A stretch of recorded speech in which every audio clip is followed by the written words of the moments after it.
We're finally getting it. One of the most anticipated welterweight fights, at least I've been anticipating it, and I think a lot of other people have been too. But we're finally getting it. There's been history behind this fight. It's taken a while, but we're here. And the fight I'm talking about is Vergil Ortiz Jr. versus Eimantas Stanionis. This is going to be a war. This is going to be two bulls going up against each other, and which one's going to break, right? Which one is going to break first, as these are two relatively young fighters that really can make a name for themselves in the welterweight division if they get a victory in this fight. Vergil Ortiz Jr., what can I say? I've talked about it in my Boots Ennis podcast, also fighting on July 8th. Go check that out. Him and Boots, I'm talking about Vergil and Boots, they're in the tier under Spence and Crawford, right? Those two are going to be the faces of the welterweight division coming up. They're going to be on a collision course in the future to fight, because what they've shown is that they're the next potential great welterweights. And I think Vergil can make a statement, obviously having a little bit of a layoff here. I think he can make a statement because Stanionis is no joke.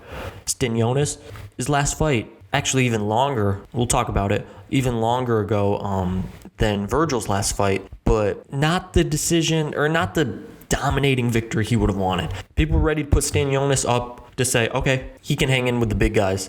But that last fight, we'll talk about it, he didn't really prove it.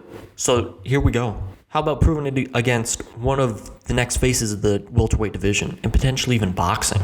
Vergil Ortiz is that powerful. This is going to be a great fight. You're listening to the Never Drop podcast right here. If you're listening on streaming services, say Spotify, Apple Podcast, Amazon Podcast, I'd appreciate it if you press the follow button. Stay up to date on whenever I drop a new podcast. Along with, if you're listening on YouTube, make sure you hit that subscribe button. Go ahead and subscribe. If you're not already subscribed to the YouTube and you're listening, say, on a streaming service, go subscribe to the YouTube. It's just the Never Drop podcast. I'm dropping crazy content. I'm putting out videos. I'll be live at Spence vs. Crawford, so you're going to get videos from me there.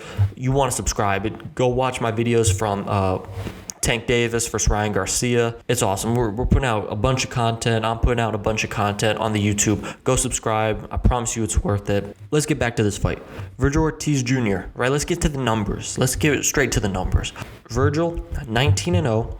With 19 knockouts. If you need help with the simple math right there, that's 100% knockout percentage, right? He's knocking out everyone he gets in the ring with. Orthodox stance, 5'10" in height, reach 70 inches, only 25 years of age. That's why I said him and Boots are on a collision course, man. They're both young. Boots is also 25, or actually he just turned 26. So not less than a year apart, these guys. They are the future. And Vergil has an opportunity to say, I'm the main guy. Boots can be behind me. But first he has to get through Stanionis, who's no joke, man. 14-0 with 9 KOs. He's Lithuanian, Orthodox fighter. Height of 5'8", reaches 68 inches, age 28, so he's given up 2 inches both in height and reach, and he's 3 years older than Vergil. But honestly, I don't think any of that matters. These guys are both bulls. They're going to see each other, they're going to come forward, and they're going to try to knock each other out. Who's going to break first? I said that's what I really believe. Let's talk about their last fights. First, let's go to Stanionis. I talked about he was on the undercard, split decision victory. I'm not even going to lie. I'm not exactly sure how to pronounce his opponent's name. Vergil Ortiz, right? He was fighting on the Spence vs. Ugas undercard. A lot of people came to see, this might be... For some reason, I had seen speculation that Spence vs. Stanionis might happen after Spence Ugas if Crawford didn't get made. So people were thinking, hey, we might get a look at Spence's next opponent. The way he fought in that fight, personally, I don't think he deserved a Spence fight afterwards, and obviously he didn't get it, but he didn't fight his best. Kind of lackluster, gets away with the split decision. Honestly, sometimes in boxing, you get the decision, you move on, right? Maybe it wasn't your night. We'll just say it wasn't Stanionis' night, but I don't think that night it's fair to say that's how his career is. No, I think that would be crazy over-exaggeration, but was not his best night. So he gets away with the victory. People had talked about, because he is on PBC, Showtime, maybe he gets his Earl Spence next if Spence isn't fighting Keith Thurman, who he doesn't want to fight, or Crawford. Obviously, Spence decides, I'm not fighting anyone until I fight Crawford. So Stanionis says, okay, Who's next? I believe Boots had a fight lined up, so that PBC connection wasn't happening. Let's go fight Vergil Ortiz. Right, he's one of the best guys in the welterweight division, one of the high risers in this division. We'll talk about what he did last fight, but let's go fight him. Ortiz Jr. in his last fight, I was there. It was here, not my hometown. My hometown is Arlington, so AT&T's my home stadium. That's my hometown. But in Fort Worth, where I live now, I was at that fight versus Michael McKinson. I thought, put up a decent fight. I thought Vergil kind of pressed a little in that fight. He was looking for the KO. It was kind of a homecoming fight. Probably 90%, 95% Vergil fans, as I believe McKinson was from the UK. So fighting in Fort Worth when a kid is from Grand Prairie, it's like 30 minutes away. So yeah, it was heavy Vergil Ortiz fans that night. Everyone was wanting the knockout. Vergil wanted the knockout. Eventually he got it. Got it with some body shots. And I think that'll be a key tactic in this fight for Vergil Ortiz. I think working the body of Stanionis will be huge if he wants to come away with this victory. But one thing I noticed, man, Vergil, he can get hit. Stanionis can land a left jab and then come back with a right straight. Vergil does have a great left hook. That's what put McKinson down, I believe, the first time. The first body shot was a left hook, and might have been the second body shot that ultimately ended the fight as well. But I think McKinson, there was a knee injury, or he had a lower body injury, I think, from falling down, and so he was going to end the fight. His corner threw in the towel, but he wasn't winning the fight either way if he didn't have that injury late. So, yeah, Vergil's a dangerous fighter, but so is Stanionis, man. They both, at times, can get hit, but they also can throw with the best of them. I mean, Vergil, honestly, I always thought Vergil was kind of a lean 147-pounder, but I rewatched his fight against McKinson. Man, for 147, he's built, and he's a solid 147-pounder, and so is Stanionis. So that won't be an issue, I don't think. I don't think weight or the size is going to be an issue in this fight, and obviously both have power punching. So really, it's who's going to break first. I keep repeating this because I really believe it. Who's going to break in this fight? This fight's been kind of weird. It's been on the horizon, it feels like, forever. You know, there's kind of been a history of this fight. And when I say history, no, not trash talking. This fight has been scheduled 2 other times. Right, let's talk about the history real quick of these guys who are about to fight. So originally, the date was for March 18th. Actually, right back here in Fort Worth. I was going to go, I think I talked about it on some of my first podcast. I was saying I will be at that fight. Didn't happen. It was delayed after Stanionis underwent emergency appendix surgery. Obviously, it needs to get that taken care of if you're going to do boxing, man. A ruptured appendix outside of boxing, just for a regular human, can be severe. So, got that taken care of. All right, it was rescheduled for April 29th out in Arlington, my hometown. Not at AT&T Stadium, but in Arlington. And I was going to be like, hey, I'm going to that one. Well, it was actually delayed after Vergil was forced to withdraw due to a reoccurrence of rapidolysis. I apologize if I'm completely butchering it. I'm not a doctor, but it's a condition, right? I'll outline the condition for you. It's where your muscles kind of break down. So I believe something with your red blood cell, you don't have enough red blood cells, or it might be something with your blood cells, but your muscles break down and your kind of, not body deteriorates, but the insides kind of weaken. So Vergil just couldn't fight. When it first got announced, his team was, it was from training for so long because they originally thought the fight was going to be a month and a half before, so they'd been training for extra long. And evidently it turned out that it was caused by a form of long COVID that over time just kind of broke down Vergil's body, and evidently, it was too much for him to take, and he couldn't make the April 29th date. And at that point, the fight was really in jeopardy. It was kind of like, all right, let's just have these guys go their separate ways and see what they can do. But you don't want to do that because this is the best fight for both of them at this moment. There's no other fight for Vergil other than like a Boots fight that's on the same level of Stanionis, right? And Boots is a step above. This is the best competition Boots is going to have. And then for Stanionis, you're not going to get an opportunity like this all the time. I love Boots, but Boots wants to fight the best guys in the world. And he knows Stanionis is a dangerous fighter. So Boots might not take that fight, but Vergil's taking it. So Stanionis wants this fight. He needs this fight. Hey, I'll take out the young gun. So, I'm the young gun in the division. I'm coming up next.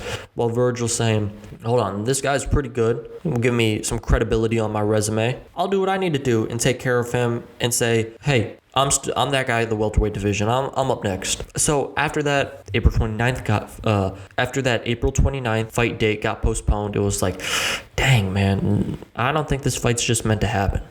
Which really stunk because it was like, this would be a heck of a fight, but it just doesn't seem to work. It doesn't seem to happen. But in May, Vergil Ortiz was cleared, and they're like, all right, fight back on July 8th. And that's where we stand. We're looking at less than 2 weeks away from this fight, probably a week away when this airs. It's time. These guys, man, I can only imagine how long they've trained for this fight. They've had each other in their minds for probably almost this entire 2023, right? I'm sure negotiations started early in 2023, and it was like, okay, yeah, now it's time to get going. It's time to fight and show I'm one of these guys. I'm up next right here in the welterweight division. One last note, I also want to talk about the condition Vergil suffers from. Same condition also caused Vergil to postpone that fight against Michael McKinson. That fight was going to happen, I want to say in March at some point, but got postponed for 5 months till August. So this has been, I don't want to say a problem because it's nothing Vergil can really, you know what I'm saying? Vergil can't control. So I'm not going to put the burden on Vergil, but it's caused problems in the past. So as of right now, man, I'm happy that we are set for this fight. I believe the fight's happening in San Antonio. Sadly, I will not be attending, but I'll be tuned in. Trust me, I'll be tuned in for this fight. This is Texas kid right here, Vergil Ortiz, 19 wins, 19 knockouts. He's doing what he needs to do. A mean left hook he has. I remember we talked about Ryan Garcia having a nice left hook. I like Vergil's left hook in the welterweight division. I do. I'm kind of comparing the two, just because kind of Golden Boy connection, as that's both their promoters, even though Ryan's having some trouble over there. But his left hook, Vergil, can do damage. And if Stanionis can keep up guard, keep that left hand in check, he might have a chance. Right jab. While Stanionis doesn't have the height or the reach advantage, I don't think that'll play too much of an issue because I think they'll be in front of one another the entire night. Vergil does box in a high guard. He's susceptible to punches, though. It doesn't mean just because he's in the high guard, you can't get punches in. You can get punches in on Vergil, as Michael McKinson did in those early rounds of the fight, but you can get punches in, and I think it can cause maybe Vergil to rethink his strategy. Be like, okay, Stanionis has some pop. He has some strength to him. I'm not going to go all in all the time. Because I can only imagine both these guys, they've been out for a while, and they want to make a statement. They truly want to be like, all these fights going on at welterweight, pay attention to this one. And I've been locked in on this one. I can't wait for it. I think Stanionis is going to put up one heck of a fight. See, both of these guys have knockout power. Obviously, Vergil, I've talked about 100% knockout rate. Stanionis, 9 out of 14 fights has been knockouts. While I think both of them are heavy fighters, I'm debating whether this fight goes the distance or not. Because I think both have good enough defense to elude one another. I think it's just going to be a kind of a war, just power shots after power shots. I think this one will go the distance. I think both will respect each other, learn in the early rounds to respect each other's power and be like, oh, okay, this other guy, if I'm Vergil, Stanionis has pop. If I'm Stanionis, yeah, Vergil has pop. Because Vergil can also hit from both hands, Stanionis as well.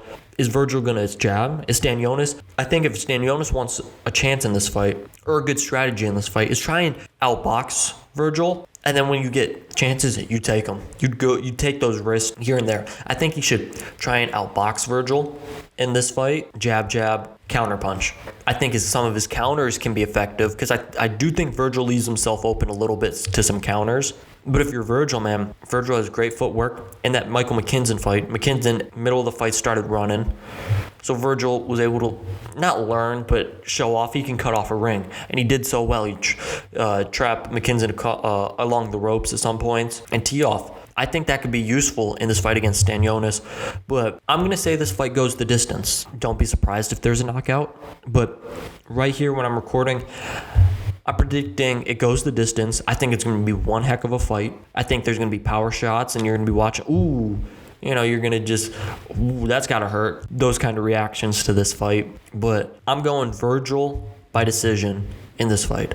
I think Vergil will do enough to get the decision in this fight. It will be a hard fight. I think it'll be a close fight.